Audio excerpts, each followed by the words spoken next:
Hi friends, my self doctor Shashi Boricha आपका मेरे channel पे बहुत बहुत स्वागत करती हूँ। आज मैं आपको एक कंडीशन एक्सप्लेन करूँगी जिसका नाम है ओरल पेपिलोमा। मैं आपको बताऊँगी कि ये क्या होता है, इस पर क्या क्या सिम्टम आते हैं, इसके कॉज क्या है और साथ ही साथ कुछ होम्योपैथिक मेडिसिन जो आप इस कंडीशन के लिए यूज़ कर सकते हैं। लेकिन उससे पहले आप प्लीज़ मेरे चैनल को सब्सक्राइब कर लीजिए और जो बेल आइकन है उसे प्रेस कर लीजिए ताकि आपको मेरे आने वाली वीडियोज़ का नोटिफिकेशन मिलता रहे। तो चलिए स्टार्ट करते हैं। सबसे पहले आखिर ओरल पेपिलोमास क्या होते हैं। तो ओरल पेपिलोमा का मतलब है कि अगर आपके लिप्स या माउथ के अराउंड या फिर थ्रॉट में कहीं पे भी अगर आपको कॉलीफ्लावर लाइक ग्रोथ होने लग जाता है तो इसी कंडीशन को हम लोग ओरल पेपिलोमा कहते हैं। ये कंडीशन होने का मेन कॉज है वायरस जिसका नाम है human papilloma virus. Human papilloma virus और भी तरीके के वॉर्ड को डेवलप करता है, जैसे कि जेनाइटल वॉर्ड जो जेनाइटल एरिया में होता है, और ये कंडीशन सेक्सुअली ट्रांसमिट होती है।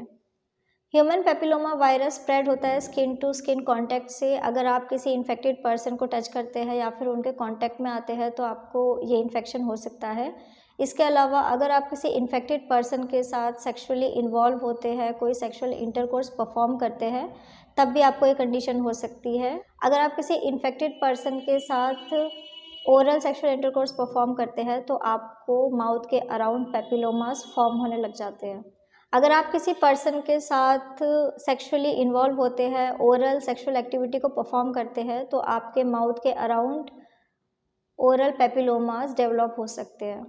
अब मैं आपको इसके सिम्टम बता देती हूँ कि अगर किसी पर्सन को ओरल पेपिलोमा हुआ है तो उसमें आपको क्या क्या सिम्टम्स दिखाई देंगे। तो ज़्यादातर केसेस में ऐसा देखा जाता है कि पर्सन असिम्टमेटिक ही रहता है, उसमें कभी कोई सिम्टम नहीं आते हैं, और कई सारे केसेस में सिम्टम आ भी सकते हैं। सिम्टम्स में ऐसा देखा जाता है कि पर्सन को लिप्स या फिर माउथ के अराउंड वॉर्ड फॉर्म होने लग जाता है, कॉलीफ्लावर लाइक ग्रोथ हो सकता है, और उसमें कई बार उनको पेन भी फील हो सकता है, डिस्कम्फर्ट हो सकता है, या फिर उन्हें इचिंग हो सकती है। इसके अलावा अगर इन्फेक्शन बहुत ज़्यादा सीवियर होता है तो वो कैंसर में कन्वर्ट हो सकता है, जिसे हम लोग ओरोफेरेंजियल कैंसर कहते हैं। इस कंडीशन में ऐसा देखा जाता है कि कैंसर सेल्स कई सारी जगह हो सकता है, जैसे कि आपके थ्रॉट में कैंसर डेवलप हो सकता है, टंग में कैंसर हो सकता है।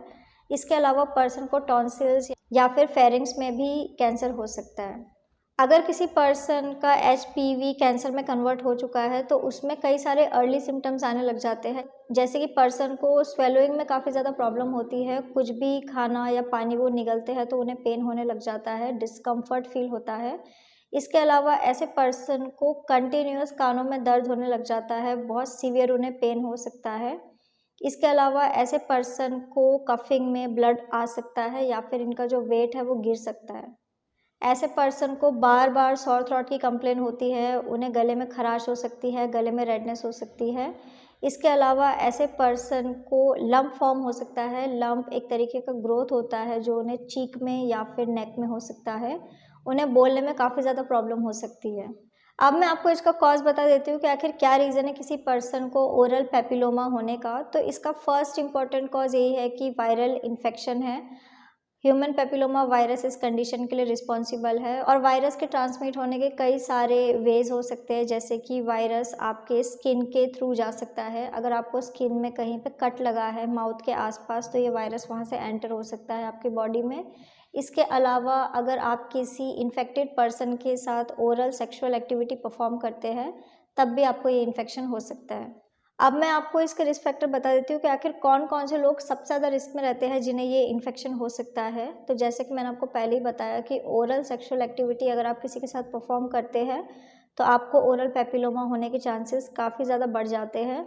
इसके अलावा अगर आपका मल्टीपल सेक्सुअल पार्टनर्स है, आपके एक से ज़्यादा पार्टनर है, या फिर आपका जो भी पार्टनर है उसको ऑलरेडी कोई सेक्सुअली ट्रांसमिटेड इन्फेक्शन है, तो ऐसे लोगों को भी ओरल पेपिलोमा होने के चांसेस काफ़ी ज़्यादा बढ़ जाते हैं और वो लोग रिस्क में रहते हैं।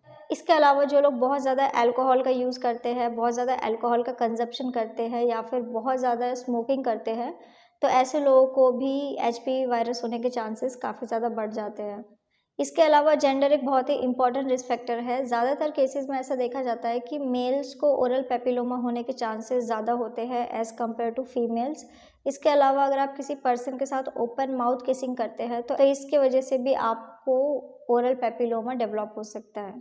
अब मैं आपको कुछ होम्योपैथिक मेडिसिन बता देती हूँ जो आप इस कंडीशन के लिए यूज़ कर सकते हैं। तो मेडिसिन जैसे कि आप सल्फ़र 30 मेडिसिन का यूज़ कर सकते हैं, आप थूजा 30 मेडिसिन का यूज़ कर सकते हैं, आप ग्रेफाइटिस 30 या फिर आप सोराइनम 30 मेडिसिन को यूज़ कर सकते हैं। ये सारी की सारी मेडिसिन आपको 4 ड्रॉप दिन में 2 बार डायरेक्ट अपने टंग के ऊपर यूज़ करना होगा।